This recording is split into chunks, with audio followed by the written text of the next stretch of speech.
Apocalipsis capítulo 17, versículo 1 al 6. Este es el último libro de la Biblia y leemos lo que dice la palabra del Señor. Dice la escritura del versículo 1 en adelante en Apocalipsis 17.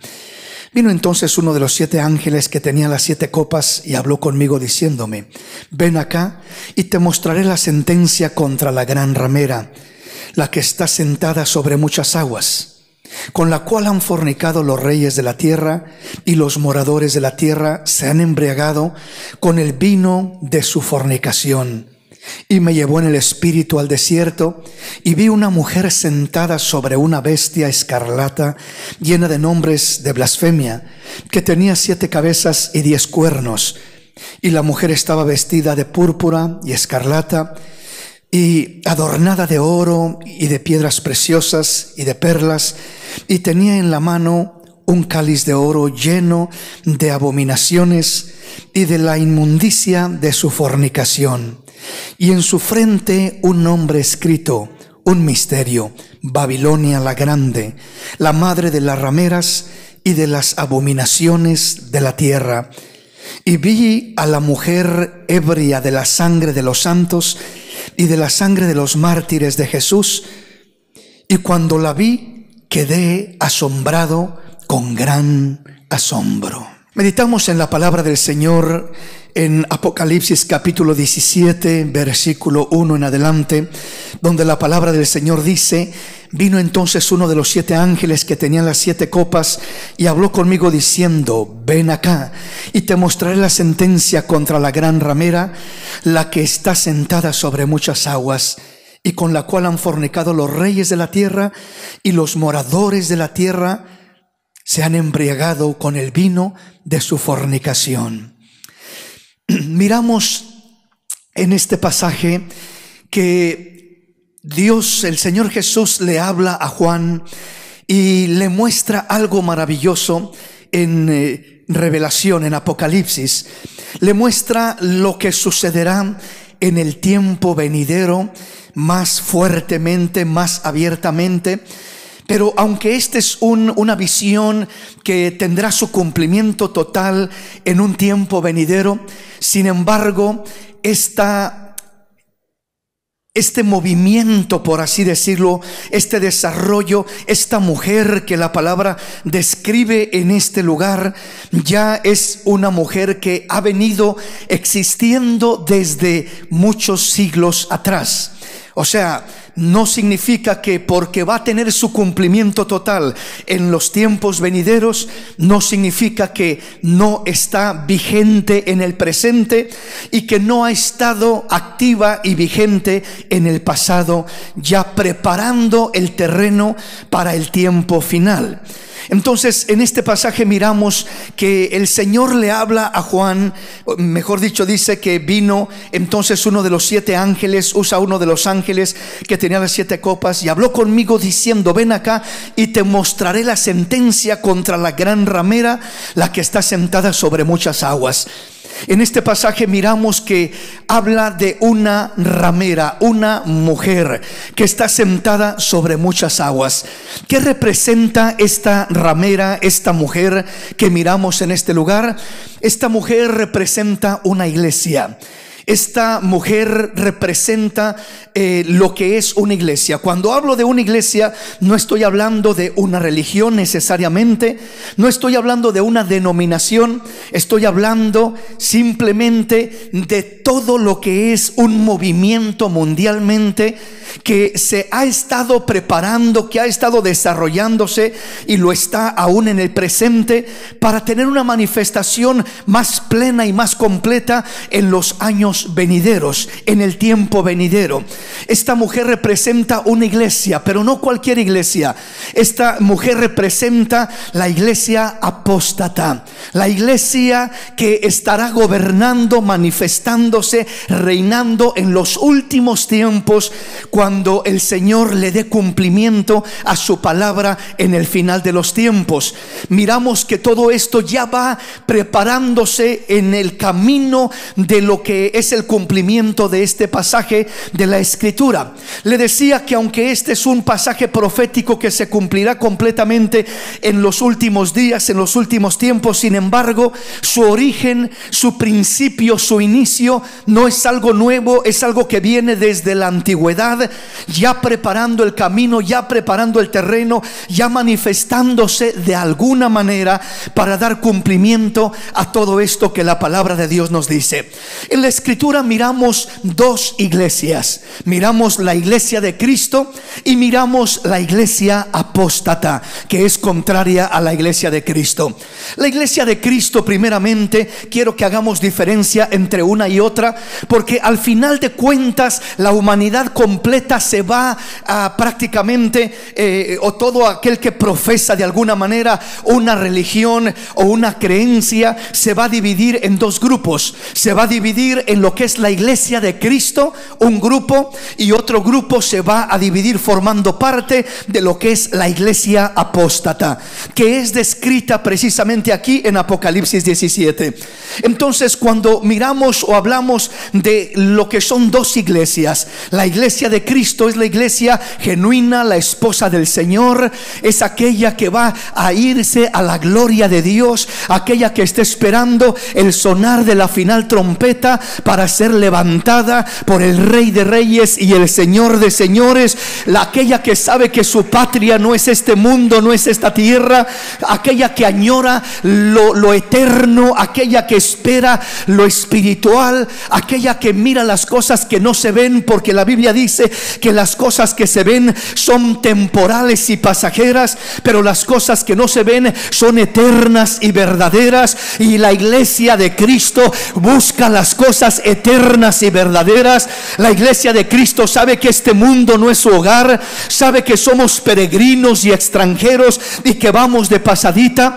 Pero la iglesia apóstata vive en este mundo como que este mundo es su hogar, quiere establecer su reino en esta tierra, quiere gobernar, quiere tener dominio en esta tierra, hablando de mezclarse con los gobiernos, mezclarse con todo el sistema del mundo en esta tierra, no para impactarlo del evangelio, sino para asociarse y entrar en toda la degradación que hay en este mundo.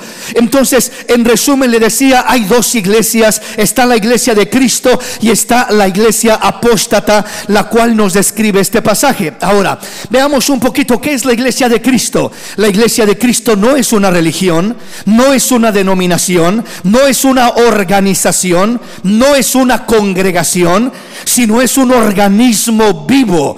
Es un organismo vivo que lo forma todo aquel que ha creído en Cristo y que busca vivir para hacer la voluntad de Dios. Bendito el nombre del Señor. Esa es la iglesia verdadera de Cristo. Nunca cometamos el error de identificar a la iglesia de Cristo con una religión. Nunca cometamos el error de identificar a la iglesia de Cristo con una denominación, con una organización o con una congregación. Puede ser que las congregaciones o algunas congregaciones o muchas congregaciones formen parte de la iglesia de Cristo, pero la iglesia de Cristo no se define como una congregación. La iglesia de Cristo no es una organización. La iglesia de Cristo es el creyente fiel y verdadero que ha entregado su vida a Cristo y que vive una vida agradable delante del Señor. Se encuentre en el rincón más alejado del mundo, no importa, ahí está la iglesia de Cristo. Por eso la palabra de Dios dice que cuando el Señor venga, mandará a sus ángeles por los cuatro ángulos de la tierra para levantar a sus escogidos. Los levantará de un rincón y de otro rincón y de otro rincón, sin importar dónde estén, porque la iglesia de Cristo está esparcida sobre toda la tierra. Algunos creyentes, ¿verdad? Estarán en un país, en un continente, en otro continente, pero aquella iglesia lavada por la sangre de Jesús, aquella iglesia iglesia auténtica y verdadera, esa es la iglesia que va a ser levantada y recogida donde quiera que se encuentre, donde quiera que haya un hombre o una mujer fiel al Señor, con una fe genuina y auténtica, forma parte de esa iglesia redimida por la sangre de Jesús. Sin embargo, la iglesia apóstata, a diferencia de la iglesia de Cristo, la iglesia apóstata sí se compone de diversas religiones. La iglesia apóstata no tiene una relación con Dios. La iglesia apóstata no es un organismo vivo. La iglesia apóstata puede ser una religión, puede componerse por diversas religiones, por diversas denominaciones, por diversas organizaciones o congregaciones, pero es un organismo muerto, es decir, no está viva. La iglesia apóstata no tiene vida, porque el único que ofrece vida al ser humano es Cristo Jesús, nuestro Salvador, y el que no tiene a Cristo está muerto. No importa qué religión profese, no importa a qué iglesia diga pertenecer, está muerto porque no tiene la vida de Cristo en sí mismo. Entonces la iglesia apóstata sí se puede formar por diversas religiones, credos, prácticas, compuestos de toda clase de gentes en diferente lugar, que han dado la espalda a los principios reales y genuinos de Dios. La iglesia apóstata ha dado la espalda a los principios de Dios. Por eso se conoce como la iglesia apóstata. La palabra apóstata o apostasía significa o quiere decir cuando una persona o un grupo de personas se aparta de los principios de la palabra de Dios para satisfacer sus propios deseos personales, sus propios conceptos o ideas. El primer apóstata registrado en la Biblia fue Satanás, Lucifer. Este ángel, este arcángel que estaba en la gloria de Dios, fue el primero que apostató, es decir, se apartó, negó los principios de Dios, los fundamentos de Dios, se rebeló contra lo auténtico, lo genuino de Dios, y él quiso vivir a su manera, él quiso hacer su voluntad. Él no dijo hágase tu voluntad, sino hágase mi voluntad. El primero que apostató fue Lucifer, Satanás, y por eso cayó de la gloria de Dios. Con él dice que arrastró a una tercera parte de los ángeles, de las estrellas del cielo, y con él tiene multitudes y millones de seguidores alrededor del mundo que le siguen con ese mismo concepto apóstata de ir en contra de los principios de Dios. Entonces la apostasía surge cuando un hombre busca hacer su propia voluntad por encima de la de Dios, cuando un hombre busca seguir sus propios principios antes que los de Dios, su propio deseo antes que el deseo de Dios.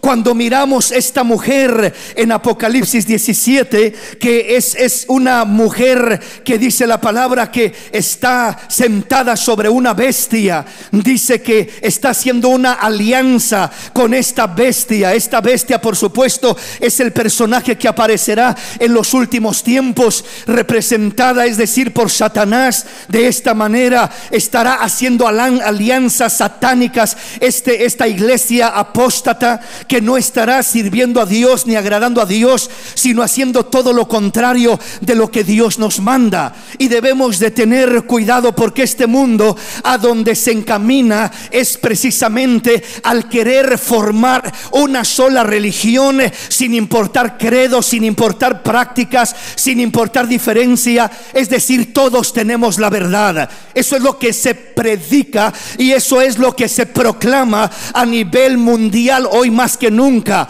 No hay verdad absoluta. Tu propia verdad es tu verdad y mi propia verdad es mi verdad, y tú puedes tener tu verdad y yo puedo tener mi verdad, y no hay problema. Caminemos tú con tu verdad y yo con mi verdad. Esa es una herejía, esa es una apostasía, porque no hay verdad de cada quien. Solo hay uno que dijo: yo soy el camino, yo soy la verdad y yo soy la vida. Yo no puedo tener mi propia verdad, tú no puedes tener tu propia verdad. Hay una sola verdad absoluta, y esa verdad se llama Jesús el Cristo. Él es el único que es la verdad. No solamente tiene la verdad, sino que Él es la verdad. Él es la absoluta y perfecta verdad. Bendito el nombre del Señor.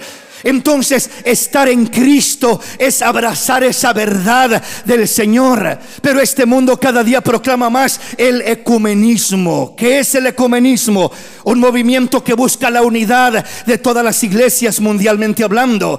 Es decir, la unidad de diferentes confesiones, de diferentes religiones, de diferentes credos, sin importar lo que cada quien cree, mezclando, es decir, prácticas, sin importar lo que acepta uno, lo que acepta el otro, ¿verdad? Mi verdad puede ser una, tu verdad puede ser otra. Repito, pero eso es completamente en contra de la palabra. Eso es apostatar de la fe genuina y auténtica que ha sido una vez dada a los santos. No somos llamados a comprometer nuestra fe, somos llamados a contender ardientemente por la fe que ha sido una vez dada a los santos. Aleluya. Somos llamados a defender nuestra fe, aleluya, a proclamar la verdad del evangelio y no comprometer nuestros principios por quedar bien con el mundo, por encajar con el mundo, por acomodarnos con el sistema del mundo.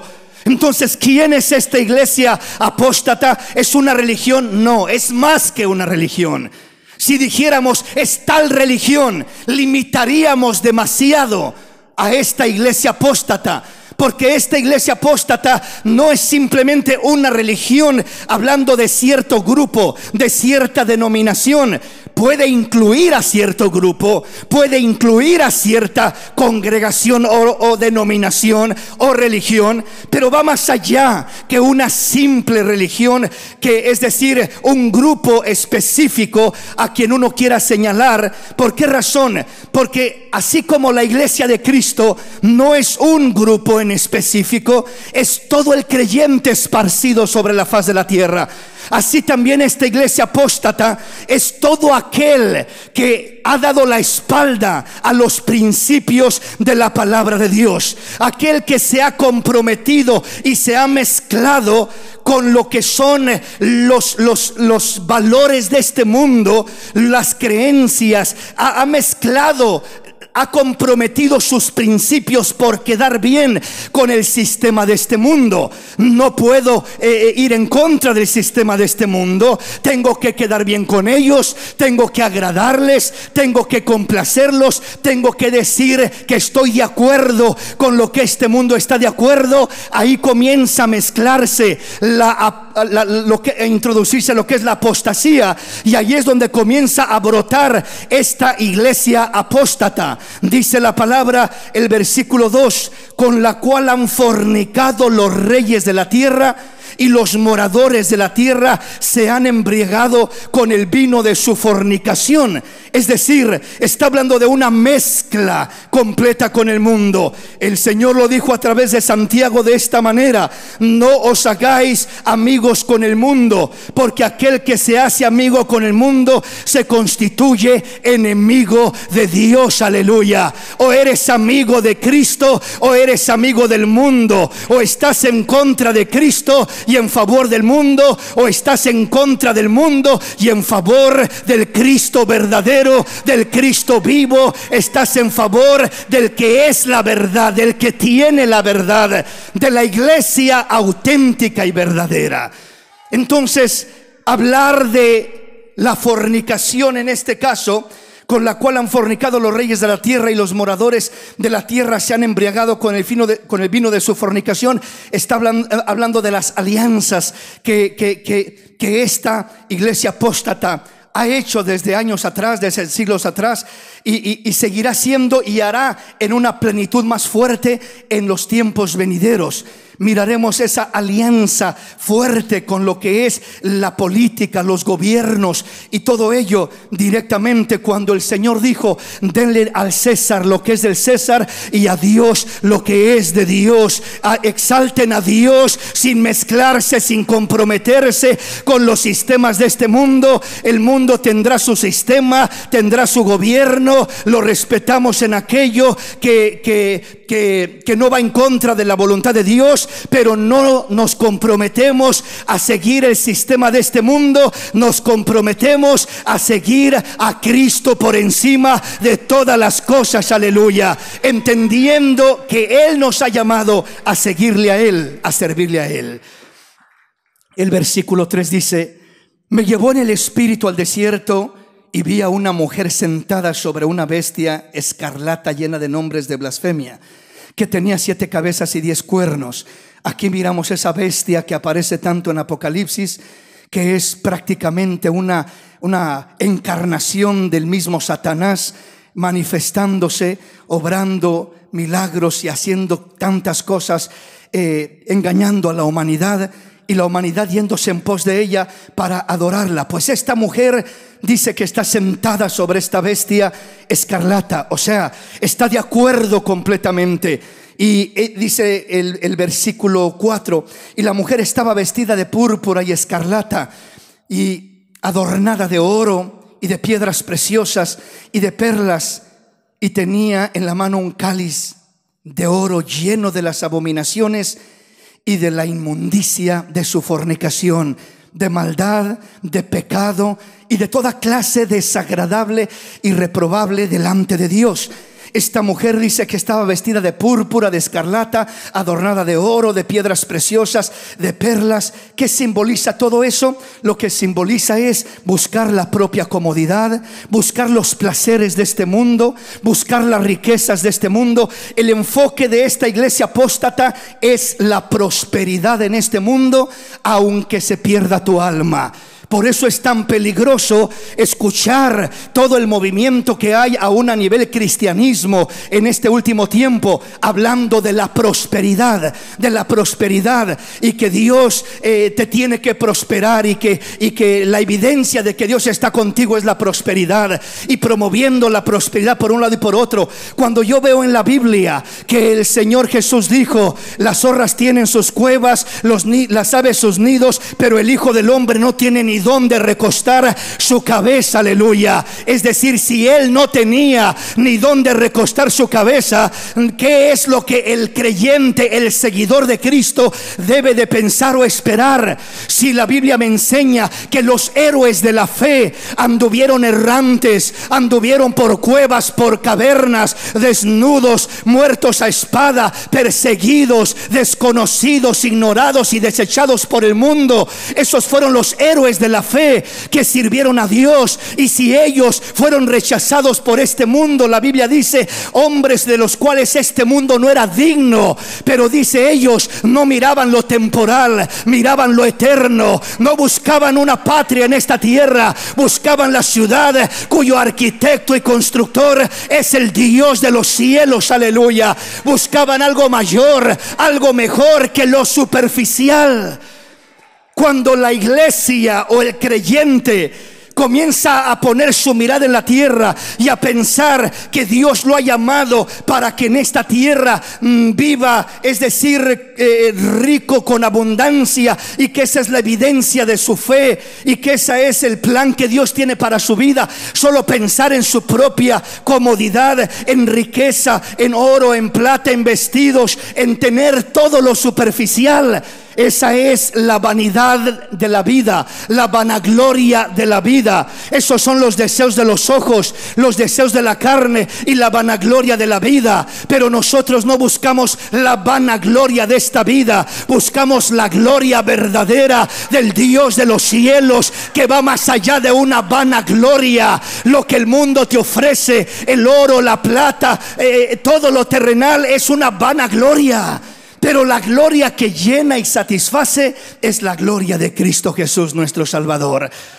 Dice este pasaje, está describiendo a esta ramera, a esta mujer, a esta iglesia que representa, es decir, la iglesia apóstata. Dice que la mujer estaba vestida de púrpura, de escarlata, adornada de oro y de piedras preciosas y de perlas, y tenía en la mano un cáliz de oro lleno de abominaciones y de la inmundicia de su fornicación. O sea, una vida pecaminosa, una vida desagradable a Dios, una vida tolerante, una vida reprobada delante de Dios. Dice el versículo 5: y en su frente un nombre escrito, un misterio: Babilonia la grande, la madre de las rameras y de las abominaciones de la tierra. Y vi a la mujer ebria de la sangre de los santos y de la sangre de los mártires de Jesús. Y cuando la vi, quedé asombrado con gran asombro.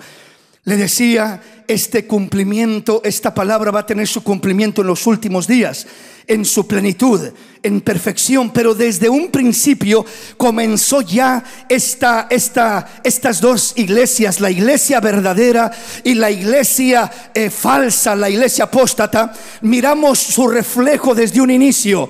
Miramos a los primeros dos hijos de Adán y de Eva, que precisamente meditábamos la semana pasada en el tema de Caín y de Abel, cómo los dos adoraban a Dios. Pero miramos la diferencia de la adoración de Abel a la adoración de Caín. Miramos que la ofrenda de Abel fue acepta delante de Dios y la ofrenda de Caín fue rechazada delante de Dios. Miramos que como resultado de que Abel ofreció una ofrenda agradable a Dios, Caín se llenó de envidia y Caín comenzó a perseguir a su hermano Abel hasta matarlo, hasta derramar su sangre en tierra. Entonces desde un principio ya miramos la sombra de las dos iglesias. Miramos a Abel, el adorador de todo corazón, buscando agradar a Dios. Y miramos a Caín, el que deja que Satanás inyecte odio, inyecte envidia, y ahora persiga y ahora derrame la sangre de su hermano Abel. Esta mujer está representando desde el primer asesino, que fue Caín. Esta mujer está representando a aquellos primeros hombres que se desviaron de la fe, que se apartaron de la fe. En toda la historia lo miramos bíblicamente. Hombres que un día tuvieron la oportunidad de adorar a Dios, de servir a Dios, de conocer a Dios, pero se apartaron de Él, negaron la fe en Él, negaron sus principios en Él y quisieron hacer las cosas a su manera, como Caín. Caín representa a esa ramera que quiso hacer las cosas a su manera, que quiso su propio bienestar, que se llenó de envidia y mató a su hermano y derramó la sangre de su hermano. Por eso dice el versículo 6: y vi a la mujer ebria de la sangre de los santos y de la sangre de los mártires de Jesús. Y cuando la vi, quedé asombrado con grande asombro. Se va a cumplir en un futuro más plenamente todo esto, sí. Se va a cumplir en perfección, pero ya ha comenzado desde un principio este tipo de manifestación. Un adorador como Caín, que decía creer en Dios, pero quiso hacer las cosas a su manera, adorar a Dios a su manera, servir a Dios a su manera y no a la manera de Dios. Un Abel que se abnegó y adoró a Dios a la manera de Dios y fue exaltado por Dios y fue bendecido por Dios, y aunque le costó su vida en esta tierra, pero está regocijándose en la presencia de Dios por una eternidad, recibiendo recompensas eternas por una fe genuina y auténtica. De ahí miramos que a través de la historia siempre hemos tenido aquellos hombres apartándose de Dios, haciendo las cosas a su manera y siendo parte, ya representando a esa iglesia apóstata, oponiéndose a los principios de Dios, a la voluntad de Dios. Y aquellos fieles adoradores, fieles servidores, fieles seguidores de Cristo. Vamos a avanzar en nuestro tema y a mirar con un poco más de claridad lo que estamos diciendo. Veamos qué dice Tito capítulo 1 versículo 16. Profesan conocer a Dios, pero con los hechos lo niegan, siendo abominables y rebeldes, reprobados en cuanto a toda buena obra. ¿Quién es el que se une y el que es parte de esta iglesia apóstata? Aquí dice Tito de esta manera: profesan conocer a Dios, pero con sus hechos lo niegan, siendo abominables y rebeldes, reprobados en cuanto a toda buena obra. O sea que el hablar de la iglesia apóstata no necesariamente significa que alguien directamente diga yo no creo en Dios. No, puede ser que diga soy un creyente en Dios, pero creo en Dios a mi manera, creo en Dios a mi propia forma. Tengo mi propia forma de pensar y de hacer las cosas, y allí es donde se va cumpliendo progresivamente esta palabra de Dios. Profesan conocer a Dios, pero con sus hechos lo niegan. Toda aquella persona que dice creer en Dios, que tiene una religión y te acercas a ella y le preguntas, ¿crees en Dios? Claro que creo en Dios. ¿Crees en verdad en Dios? Claro que sí. Está lleno de gente religiosa este mundo, que si usted se acerca a él o a ella a preguntarle si creen en Dios, van a decir, claro que creo en Dios. El problema es que creen en Dios, pero cuando dices creer en Dios, pero con tus hechos lo niegas, aquí hay un problema serio. Aquí hay un compromiso serio. ¿Por qué razón? Porque con nuestros labios decimos creer en Dios, pero con nuestros hechos negamos a ese Dios, y agrega siendo abominables y reprobables y rebeldes y reprobados en cuanto a toda buena obra. Entonces estas personas dicen conocer a Dios, pero sus hechos son abominables delante de Dios. Sus prácticas, su forma de vivir está llena de rebeldía, está reprobada en cuanto a toda buena obra. No se comportan como hijos de Dios, se comportan todo lo contrario a lo que es un hijo de Dios. Entonces ahí es donde compromete la fe del cristiano, del hijo de Dios, y es donde la persona va brincándose una línea de ser parte de la iglesia de Cristo al creer sinceramente en su corazón en Cristo Jesús. Ahora va desligándose de la iglesia de Cristo y muchas veces va internándose a lo que es esta iglesia apóstata, porque ahora ya va comprometiendo los principios de Dios. Está apostatando. Apostatar, repito, no significa que va a decir que no cree en Dios. No, va a seguir profesando creer en Dios, pero con sus hechos va a negar que cree en Dios. Va a ser abominable, va a ser rebelde, va a ser reprobada la persona en cuanto a toda buena obra. Y ese es el problema de la religión, de los sistemas religiosos en nuestro tiempo. No es que no crean en Dios. La mayoría de religiones creen en Dios de una forma o de otra, pero con sus hechos niegan a ese único y soberano Dios. Viven vidas ofendiendo a ese Dios verdadero. No honran al Dios en el que dicen creer. Y nosotros debemos de asegurarnos de ser parte de la iglesia verdadera, genuina y auténtica, lavada con la sangre de Jesús. Que profesemos conocer a Dios, pero que nuestros hechos den testimonio de que somos hijos de Dios, de que buscamos hacer la voluntad de Dios, para que realmente nos mantengamos en la iglesia real y no en una falsa copia de lo que parece la iglesia real. Romanos capítulo 1 versículo 21 y 22. Oiga lo que dice la palabra. Pues habiendo conocido a Dios, no le glorificaron como a Dios, ni le dieron gracias, sino que se envanecieron en sus razonamientos, y su necio corazón fue entenebrecido. Profesando ser sabios, se hicieron necios.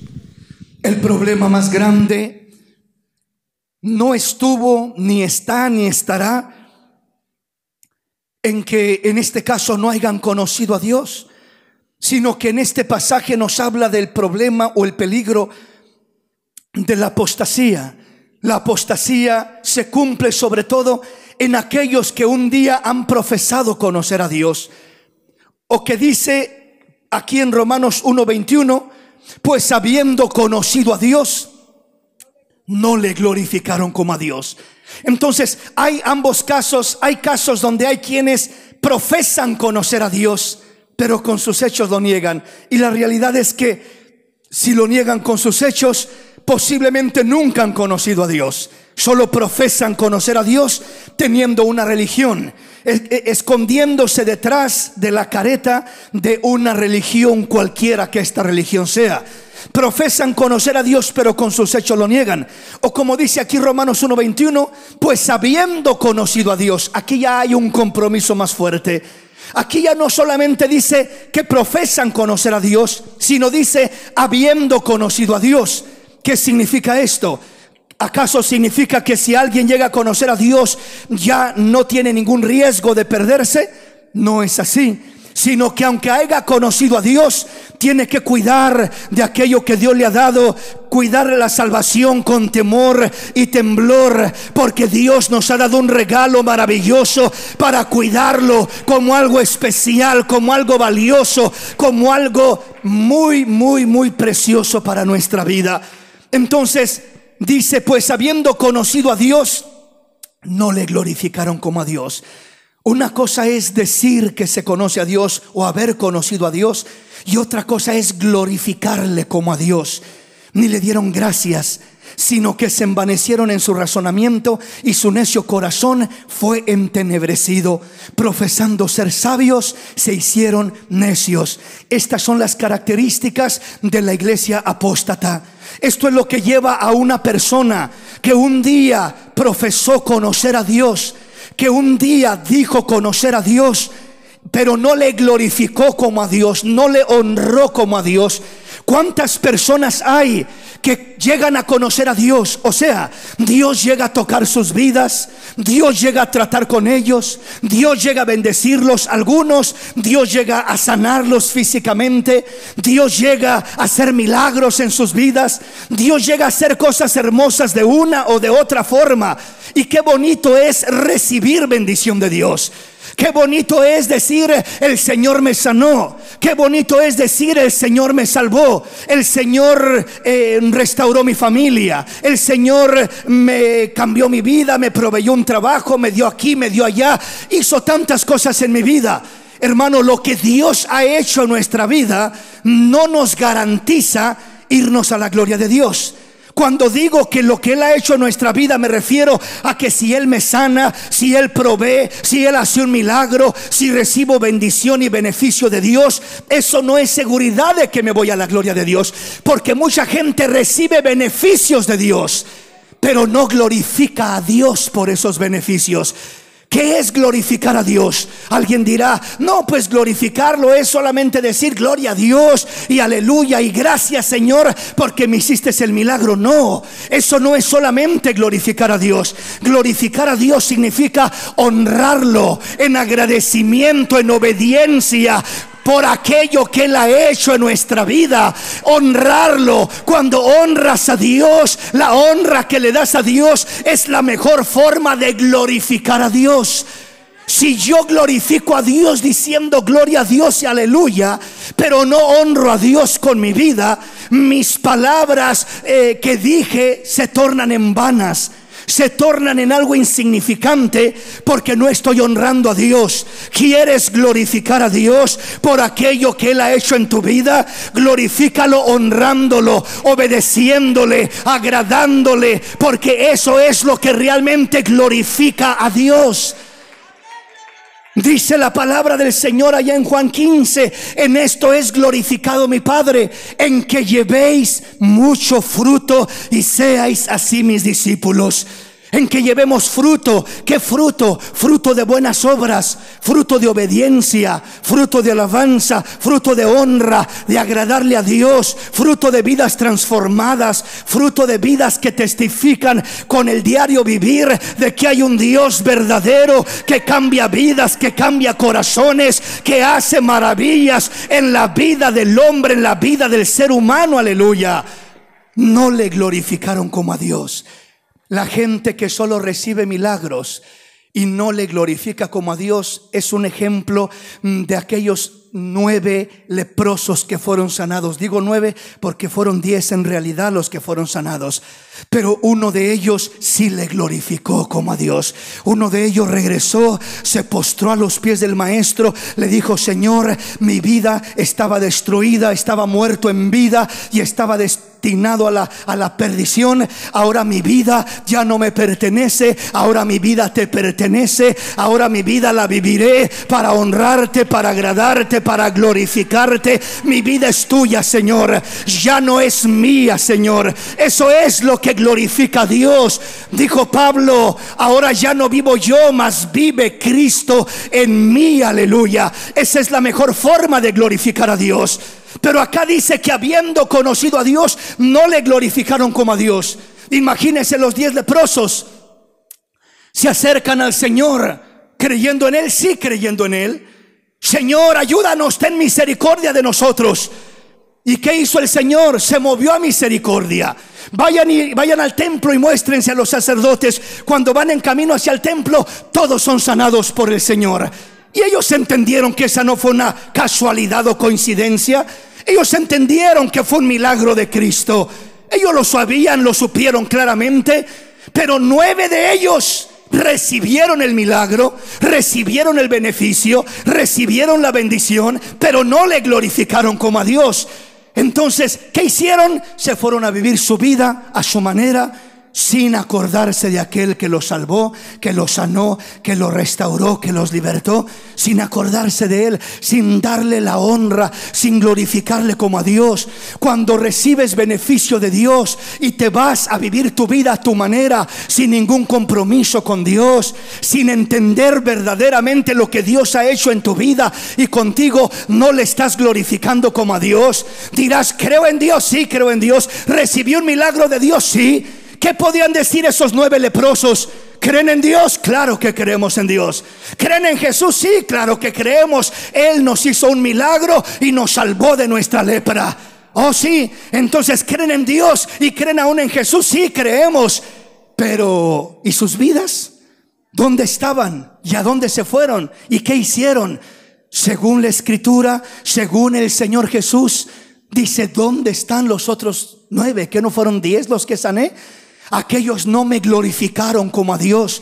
Aquellos recibieron su beneficio y se fueron contentos aparentemente a vivir su vida, pero no entendieron el propósito para el cual Dios los había sanado, para el cual Dios se había glorificado. Hermano, siempre que Dios se manifieste en tu vida, siempre que Dios obre en tu vida, hay un propósito maravilloso, y el propósito es que le glorifiques como el Dios que Él es, como el Dios verdadero. Que le ames, que le sirvas, que le honres, porque Él es bueno, porque Él es fiel. No solamente digamos que conocemos a Dios, no solamente recibamos el beneficio de Dios, sino glorifiquémosle como a Dios. Glorifiquémosle como a Dios, honrémosle. Vuelvo a repetir: el que le glorificó como a Dios fue el que regresó, fue el que se postró, fue el que se rindió, fue el que se entregó, fue el que estuvo dispuesto a vivir una vida para honrar a aquel que lo había sanado. Pero los 9 que se fueron a vivir su vida a su manera, no le glorificaron como a Dios. Tengamos nosotros ese cuidado de que no nos acontezca eso mismo. Y luego dice: ni le dieron gracias, sino que se envanecieron en su razonamiento, y su necio corazón fue entenebrecido. Profesando ser sabios, se hicieron necios. Este es el comprometer sus principios, sus valores, el creerse más sabios que Dios, el querer hacer las cosas a su manera y no a la manera de Dios. Lo mismo que miramos desde un origen con Caín, queriendo hacer las cosas a su manera, conociendo a Dios, no le glorificó como a Dios, no le honró, no le obedeció como a Dios, quiso hacer las cosas a su manera y formó parte de la iglesia apóstata. Terminó persiguiendo a su hermano, terminó matando a su hermano, derramando la sangre de su hermano, y terminó siendo uno de los primeros integrantes de la iglesia apóstata. Me explico, mis hermanos. Vamos a la palabra. Segunda de Corintios capítulo 11, versículo 1 al 4. Ojalá me toleráis un poco de locura. Sí, toleradme, porque os celo con celo de Dios, pues os he desposado con un solo esposo, para presentaros como una virgen pura a Cristo. Pero temo que como la serpiente con su astucia engañó a Eva, vuestros sentidos sean de alguna manera extraviados de la sincera fidelidad a Cristo. Porque si viene alguno predicando a otro Jesús que el que os hemos predicado, o si recibís otro espíritu que el que habéis recibido, u otro evangelio que el que habéis aceptado, bien lo toleráis. El apóstol Pablo está presentándonos la identidad, las credenciales de la iglesia de Cristo, de la iglesia verdadera. Y el apóstol Pablo dice: hablo como un loco para muchos. Ojalá me toleren un poco de locura aquellos que piensan que estoy loco, aquellos que les sueno como exagerado, porque eso es lo que el mundo dice cuando buscas agradar a Dios.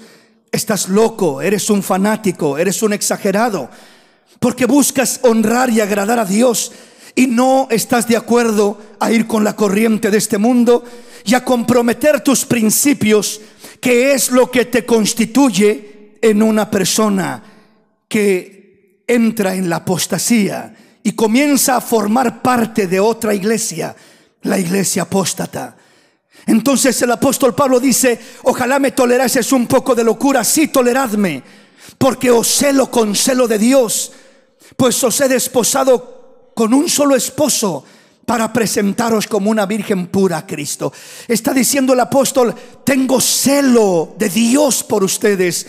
Soy como aquel padre de familia que quiere cuidar a su hija, guardarla y presentarla como una virgen pura, aquel que la va a tomar por esposa, aquel que la va a tomar con dignidad, que la va a honrar de una manera especial. Dice el apóstol Pablo: eso es lo que es mi trabajo, es lo que me ha encomendado el Señor, de cuidar de la iglesia, de buscar presentarla a Cristo como una virgen pura. O sea, cuidarla de contaminación, cuidarla de fornicación. No solamente fornicación física, sino fornicación espiritual. La fornicación espiritual entra cuando comprometemos nuestros principios, cuando comprometemos nuestros valores, cuando accedemos a la forma del mundo por encima de la forma de Dios, cuando nos adaptamos al sistema del mundo solo para quedar bien, solo para mezclarnos y recibir aceptación del mundo, cuando la palabra del Señor nos dice claramente: hijitos, mirad cuán amor nos ha dado el Padre para que seamos hijos de Dios. Por esto el mundo no nos conoce, porque no le conoció a Él también. Aleluya. A Cristo no lo conoció este mundo, y tampoco a la iglesia genuina del Señor la conocerá este mundo. No la aceptará, no la aceptará. Pero no importa que este mundo no nos acepte, hay un Rey en gloria que nos acepta, que nos cuida, que nos bendice. Para Él vivimos, a Él es a quien queremos agradar y con quien queremos quedar bien. Entonces dice el apóstol: pues os he desposado. Están comprometidos con un solo esposo, con Cristo, para presentarlos como una virgen pura a Cristo. Pero luego viene la advertencia: esta es la iglesia de Cristo, una virgen pura, una virgen sin contaminación, una virgen que se ha guardado, una virgen que no se mezcla, que no fornica, que no adultera con lo que son los principios del mundo, lo que es la creencia del mundo, lo que es la perdición del mundo, todo lo que el mundo proclama, promueve, que va en contra de la palabra de Dios. La iglesia de Cristo, que es una virgen pura, no mezcla sus principios, no cambia sus principios, mantiene firme su fidelidad a Cristo. El versículo 3 dice: pero temo que como la serpiente con su astucia engañó a Eva, vuestros sentidos sean de alguna manera extraviados de la sincera fidelidad a Cristo. Hay una preocupación en Pablo, y dice: la historia se sigue repitiendo.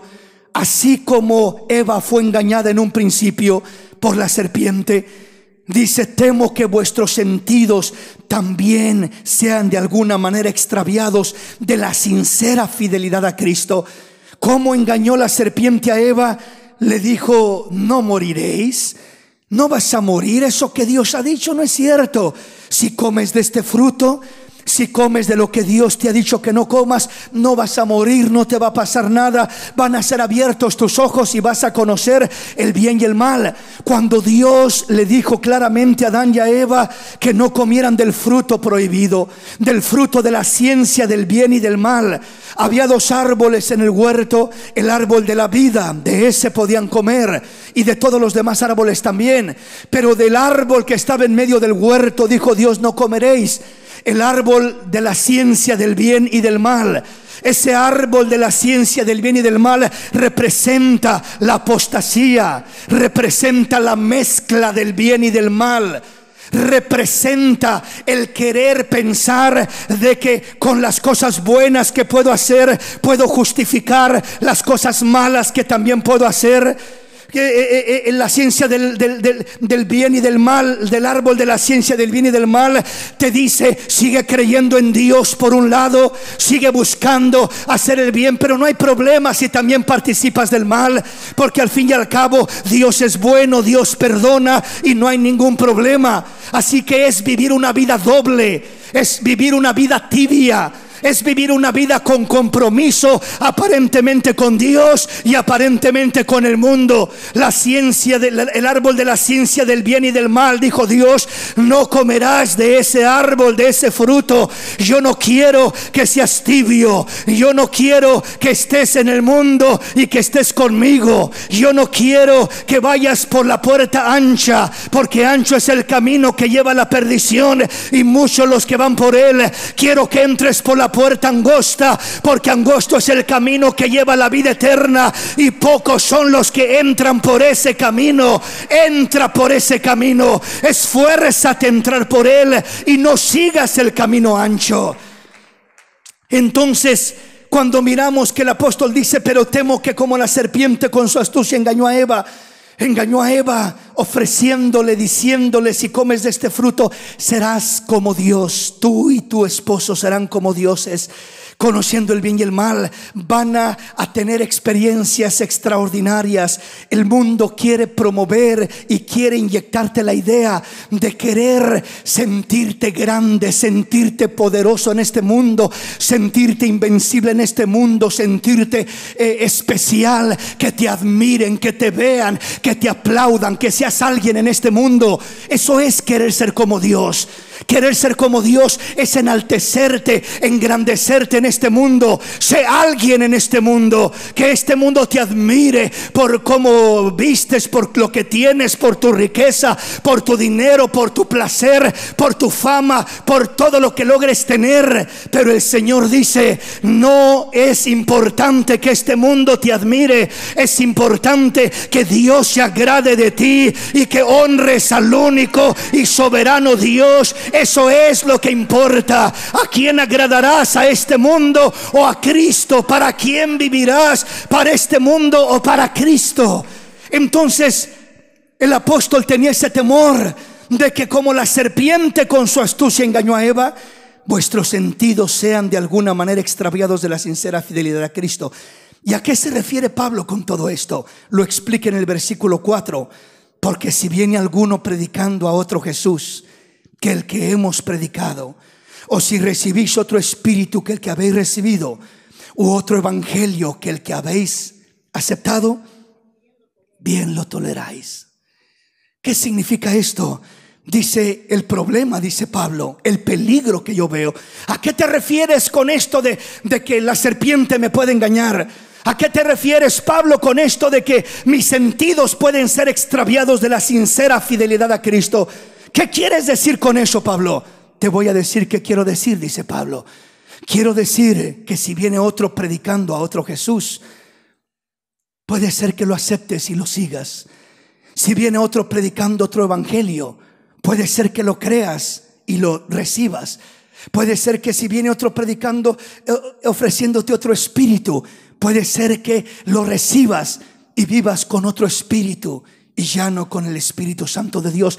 Hay otro Jesús, hay otro evangelio y hay otro espíritu que son una copia falsa, que son un clon falso, una imitación del evangelio real, del Jesús verdadero y del Espíritu verdadero.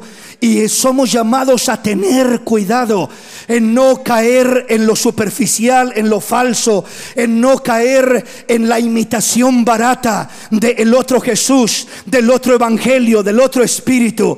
¿Quién es ese otro Jesús?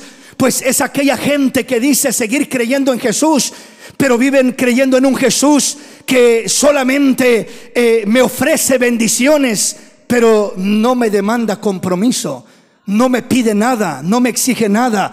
Solamente es, pídele lo que quieras, Él te va a dar lo que quieras, llámalo por nombre, clámalo por nombre, decláralo por nombre, y no importa todo lo que pidas, y solo es dame, dame, dame. Y entonces Jesús lo convierte en solamente en alguien que está ahí para darme todo lo que yo quiero y para satisfacer mis deseos y las cosas que yo quiero. El verdadero Jesús dijo: el que quiere ser mi discípulo, niéguese a sí mismo, tome su cruz y sígame. Tendrá tesoros en los cielos y no en esta tierra. El que quiere ser mi discípulo, niéguese a sí mismo. Aleluya. Niéguese a sí mismo. ¿Qué significa eso? Eso no significa te ofrezco aquí, te ofrezco allá y sígueme solo para estar pidiéndome todos los antojos de tu corazón. No, el verdadero Jesús nos lleva a un compromiso, nos lleva a una reflexión, nos lleva a un arrepentimiento, nos lleva a un cambio de vida, nos lleva a una vida centrada en la voluntad de Dios. El verdadero Jesús nos dice: tienes que morir para que puedas vivir, tienes que perder para que puedas ganar, tienes que negarte a ti mismo para que puedas encontrar los tesoros y las riquezas de la eternidad. Aleluya. Es todo lo contrario a lo que el otro Jesús promueve, a lo que el otro Jesús ofrece.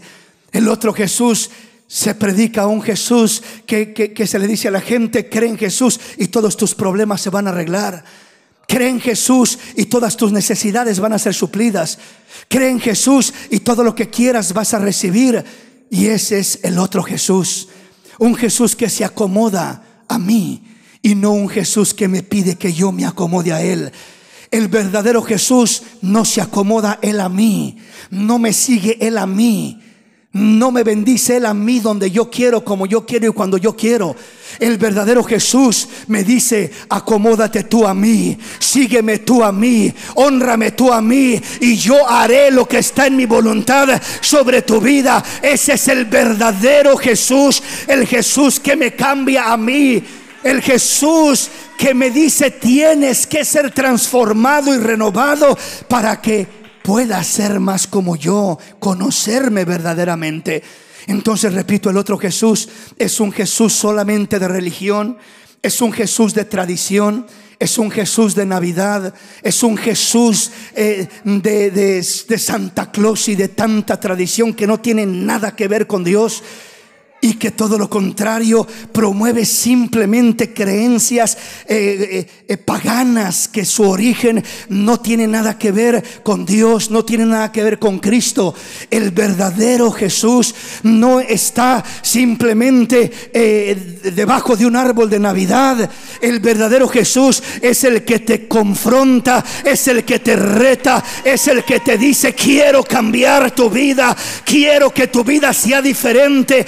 Déjame entrar a tu corazón, déjame hacer un cambio en tu vida, déjame hacer un cambio en la forma como piensas, déjame obrar en tu vida para cambiar tu vida.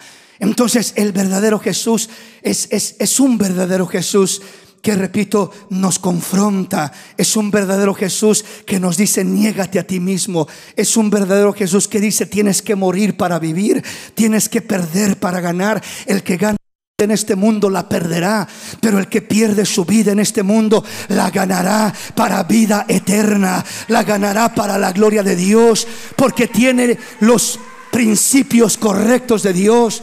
Sus tesoros están en gloria más que en esta tierra.